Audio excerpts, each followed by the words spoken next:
আসসালামু আলাইকুম। দেখছিলেন বাংলাভিশন ওয়ার্ল্ড নিউজ হেডলাইন। বিস্তারিত। দক্ষিণ এশিয়ায় এখন প্রশ্নের মুখে পড়েছে ভারতের একচ্ছত্র আধিপত্য। ডক্টর মোহাম্মদ ইউনূসের নেতৃত্বাধীন বাংলাদেশের অন্তর্বর্তী সরকারের কূটনৈতিক চাল কেড়ে নিয়েছে দিল্লির ঘুম। 1971-এর জন্য ক্ষমা চাওয়া এবং ক্ষতিপূরণ প্রদানের শর্তে পাকিস্তানের সঙ্গে স্বাভাবিক হচ্ছে দ্বিপক্ষীয় সম্পর্ক। চীনের কাছ থেকে আসছে রাডার মিসাইল, আর যুক্তরাষ্ট্র সৌদি আরব চাইছে বাংলাদেশকে ইন্ডিয়ান ওশেনের কৌশলগত শক্তি হিসেবে দেখতে। এনআরসি, সিএএ আর তিস্তা নিয়ে বাংলাদেশে ভারত বিরোধী মনোভাব যখন তুঙ্গে, তখন ইসলামাবাদ এবং বেইজিংয়ের সঙ্গে ঢাকার ঘনিষ্ঠতা দিল্লিকে দিচ্ছে স্পষ্ট বার্তায় বাংলাদেশ আর আগের মতো ভারতের আজ্ঞাবহ নেই। হাফিজুল ইসলামের ডেস্ক রিপোর্টে থাকছে বিস্তারিত।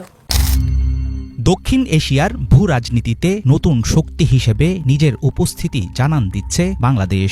ভারতের পুরনো মিত্র সাবেক প্রধানমন্ত্রী শেখ হাসিনার লজ্জাজনক পতনের পর রাজনৈতিক পালা বদলে রীতিমতো বিপদে নয়াদিল্লি। কাজে আসছে না বিশ্বস্ত প্রতিবেশী তত্ত্ব কিংবা নতজানু হয়ে থাকার রীতি। 1.5 দশক পর পাকিস্তানের সঙ্গে সম্পর্ক স্বাভাবিক করার পথে হাঁটছে বাংলাদেশ, তবে শর্তহীন নয়। ঢাকার স্পষ্ট দাবি, 1971 সালের যুদ্ধাপরাধ ও গণহত্যার জন্য ক্ষমা চাইতে হবে, দিতে হবে ক্ষতিপূরণ। ডক্টর মোহাম্মদ ইউনূসের নেতৃত্বাধীন অন্তর্বর্তী সরকারের এসব কৌশলী পদক্ষেপ ইঙ্গিত দিচ্ছে এখন আর নিয়ন্ত্রণ নয়, বাংলাদেশকে দিতে হবে যথাযথ সম্মান। গত 1 দশক ধরে বাংলাদেশকে নিজেদের ন্যাচারাল এলাই বা সহজাত প্রতিবেশী হিসেবে দেখে আসছে ভারত। সীমান্ত চুক্তি, নিরাপত্তা সহযোগিতা, ট্রানজিট সবকিছুতেই আওয়ামী লীগ সরকার কাজ করেছে ভারতের পক্ষে। বরাবরই প্রাধান্য পেয়েছে নয়াদিল্লির স্বার্থ।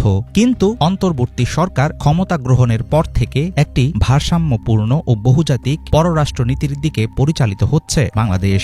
এখন ভারতই ঢাকার একমাত্র মিত্র নয়, বরং সমান গুরুত্ব পাচ্ছে চীন, যুক্তরাষ্ট্র, সৌদি আরব, রাশিয়া সহ অন্যান্য রাষ্ট্র।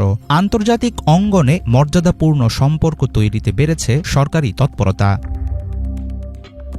পাকিস্তানের সঙ্গে কৌশলগত ঘনিষ্ঠতা এবং চীনের সাথে সামরিক ও অর্থনৈতিক সম্পর্ক উন্নয়ন আগের চাইতে বাড়াচ্ছে ভারতের অস্বস্তি। প্রতিরক্ষা খাতে বেইজিং ও ঢাকার যৌথ সম্পর্ক যে স্তরে পৌঁছেছে, এটিকে এক ধরনের রিজিওনাল পাওয়ার শিফট বা আঞ্চলিক ক্ষমতার বলয় বদলে যাওয়া বলে মনে করছেন ভারতীয় গোয়েন্দা বিশ্লেষকরা। স্টকহোম ইন্টারন্যাশনাল পিস রিসার্চ ইনস্টিটিউটের তথ্য অনুযায়ী বাংলাদেশের 70% সামরিক সরঞ্জাম আসে চীন থেকে। এ পর্যন্ত দেশে আসা একাধিক রাডার সিস্টেম, যুদ্ধজাহাজ, মিসাইল, উন্নত প্রযুক্তি ও চীনা সমরাস্ত্র দিল্লির জন্য হয়ে দাঁড়িয়েছে কৌশলগত উদ্বেগের কারণ। শুধুমাত্র চীন কিংবা পাকিস্তান নয়, বাংলাদেশকে কৌশলগত মিত্র হিসেবে বিবেচনা করছে সৌদি আরব, রাশিয়া ও যুক্তরাষ্ট্র। ইন্ডিয়ান ওশেন সিকিউরিটি পার্টনার হিসেবে ঢাকাকে দেখতে চায় ওয়াশিংটন ও রিয়াদ। মার্কিন ইন্দো প্যাসিফিক প্ল্যানে বাংলাদেশের অংশগ্রহণ ও সৌদি আরবের অর্থনৈতিক জোন প্রতিষ্ঠা ভারতের জন্য হতে পারে বড় চ্যালেঞ্জ, কারণ এসব ক্ষেত্রে একচেটিয়া সুবিধা পেয়ে আসছিল নয়াদিল্লি। সীমান্ত রাজনীতি, এনআরসি, সিএএ ও তিস্তা চুক্তির মতো নানা কারণে বাংলাদেশে তীব্র হচ্ছে ভারত বিরোধী মনোভাব। এমন বৈরী পরিস্থিতিতে দিল্লির চিরশত্রু ইসলামাবাদের সঙ্গে ঢাকার ঘনিষ্ঠতা ভারতের কাঁটা ঘায়ে দিচ্ছে নুনের ছিটে। অন্তর্বর্তী সরকারের প্রধান হিসেবে ডক্টর ইউনূস খুব হিসেব করে দিচ্ছেন কূটনীতির প্রতিটি চাল।